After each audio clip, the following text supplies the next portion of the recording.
Merci Monsieur le Président. Merci Monsieur le Directeur, Monsieur le Directeur Général pour cette présentation.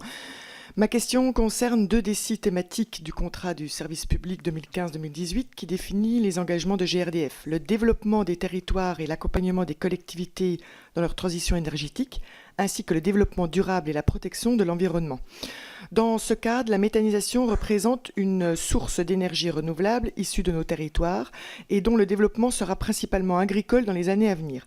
Elle permet notamment aux agriculteurs de répondre aux défis du traitement de leurs déchets tout en leur apportant un complément d'activité et de revenus. En revanche, comme toutes les filières qui se développent, elles sont confrontées à d'importants investissements et subissent avec des subventions des pouvoirs publics importantes. Ainsi, en un an, le gouvernement a déjà engagé plusieurs plans de mesures pour encourager le déploiement des énergies renouvelables et des mesures ont notamment aussi été prises pour encourager la méthanisation. Dans le budget 2019, le compte d'affectation spéciale pour la transition énergétique qui finance notamment les énergies renouvelables électriques, panneaux photovoltaïques et éoliens et la méthanisation augmente de 1,3%.